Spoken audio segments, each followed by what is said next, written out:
As-Sunnah foundation থেকে আমরা প্রত্যেকটা প্রজেক্ট ঘোষণা করার সময় আল্লাহর খাজানার দিকে তাকায়, আল্লাহর উপর ভরসা করে আমরা ঘোষণা দিই। 350 মেট্রিক টন খাবারের অর্ডার যখন করেছি তখন 3.5 টাকাও ফান্ডে নাই।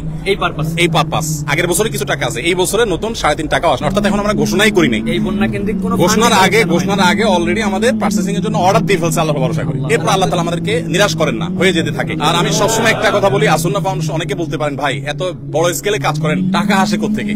আপনারা অবাক হবেন যে গত 24 ঘন্টায় 3 লক্ষের বেশি ডিলিংস হয়েছে, অর্থাৎ 3 লক্ষের বেশি ট্রানজাকশন হয়েছে। মানুষ 3 লক্ষের বেশি মানুষ টাকা দিয়েছে, কেউ 5 টাকা, কেউ 1 টাকা, কেউ 500 টাকা, কেউ 50,000, 1 লাখ টাকা। আমাদের এখানে কোনো বড় লোকের টাকা ফাউন্ডেশন চলে না। অনেক বড় বড় শিল্পপতিরা পার্সোনালি আমাকে ফাউন্ডেশনের পুরো প্রজেক্টের দায়িত্ব নিতে চেয়েছে। আমি বিনয়ের সাথে বলেছি আপনি দোয়া করেন, ফাউন্ডেশন সর্বসাধারণ টাকা চলবে ইনশাআল্লাহ। কাজের জন্য এখানে হাজার হাজার মানুষ আসছেন, সকাল থেকে হাজার হাজার মানুষ, কত হাজার মানুষ আসছে আমরা জানি না। দুপুরে আমরা 1000 মানুষকে খিচুড়ি রান্না করে খাইয়েছি, জুমার সময় যারা ছিলেন। তবে জুমার আগে অনেকে কাজ করেছেন, চলে গেছে, নতুন করে অনেকে আসছেন। আলহামদুলিল্লাহ, এটা বাংলাদেশের মানুষের জন্য বিশাল বড় একটা অনুপ্রেরণার বিষয় যে আমরা যে কোনো দুর্যোগে ঝাঁপিয়ে পড়ি। আলহামদুলিল্লাহ, আমাদের আজকে যে সমস্ত মালামাল প্যাকেজিং কমপ্লিট হয়েছে সেটা 2 ভাবে হয়েছে। এখানে যেগুলো হয়েছে এগুলো হলো সব ভারী খাবার, চাল, ডাল, তেল, চিনি, লবণ। এগুলো ইনশাআল্লাহ আমরা আগামীকালকে পাঠাবো, কারণ এই মুহূর্তে বন্যার্তদের প্রয়োজন হলো সবচেয়ে বেশি হলো উদ্ধার তৎপরতা, যেটা আসলে প্রশিক্ষিত লোকবল ছাড়া সম্ভব না। সো ওইটা এখন বাংলাদেশ সেনাবাহিনী এবং অন্যান্য বাহিনীর সদস্য ভাইরা তারা অক্লান্ত পরিশ্রম করছেন হেলিকপ্টারে বিভিন্ন ভাবে মানুষকে উদ্ধার করার জন্য। কিন্তু উদ্ধার করার সাথে সাথে তাদের যে খাবারের প্রয়োজনটা হবে, শুকনা খাবার, সে ড্রাই ফ্রুটটার ব্যবস্থা আমরা করেছি 20,000 পরিবারের জন্য।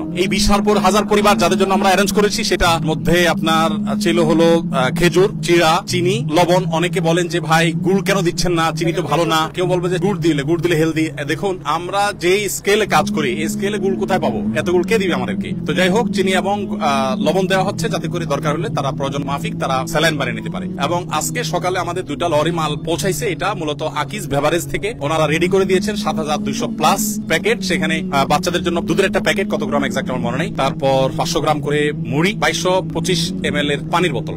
এগুলো 7200 প্লাস প্যাকেট আজকে পৌঁছাই গেছে এবং সেটা মহিপালে যে সেনাবাহিনীর ক্যাম্প আছে সেখানে আমরা হ্যান্ড ওভার করেছি এবং তাদেরকে আমরা অনুরোধ করেছি যে রিমোট এরিয়াগুলোতে তারা হেলিকপ্টার যোগে দ্রুততার সাথে যেন পৌঁছায় দেয়। আমাদের লোকজন সেখানে আছে, সেগুলো ডিস্ট্রিবিউশন চলছে। আর এর বাইরে গত বুধবার সন্ধ্যায় আমরা 3টা গাড়ি পাঠিয়েছি আমাদের এখান থেকে। একটা গাড়ি ফেনীতে গিয়ে পৌঁছাইছে, সেটা ডিস্ট্রিবিউশন হয়ে গেছে। আর 2টা গাড়ি সেগুলো মহিপালের কাছাকাছি পড়ে আছে আজকে 2 দিন প্রায় এক জায়গায়। সামনে পানি রাস্তা যেতে পারছে না, আবার পেছনে অনেক গাড়ি ব্যাকও করতে পারছে না। যারা গাড়ির সাথে গেছে তারা বুধবার সন্ধ্যা থেকে এখনো পর্যন্ত স্টিল নাও তারা গাড়ির সাথেই আছে। তো এই ত্রাণের কাজ আমরা অনেকে করতে আনন্দ পাই, ভালো কথা, কিন্তু এটা খুব সংগ্রামেরও কাজ, অনেক বড় যুদ্ধ এখানে। আমাদের আজকে যে কাজগুলো হয়েছে সেগুলো আমরা আনুমানিক বলতে পারি 1/5, 5 ভাগের 1 ভাগ কাজ।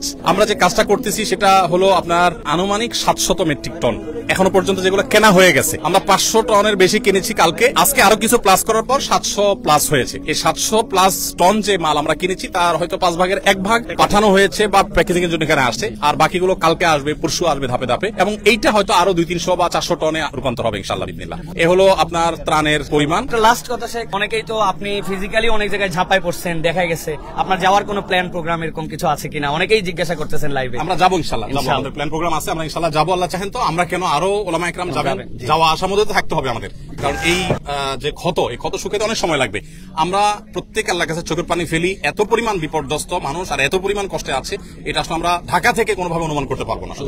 পুনর্বাসনের জন্য আমরা এই বছর প্ল্যান করেছি, নিয়ত করেছি, আমাদের কাছে ফান্ড যদি আল্লাহ মিলাই দেন পুরাটা, আমরা 4000 ঘর পুনর্বাসন করবো ইনশাআল্লাহ।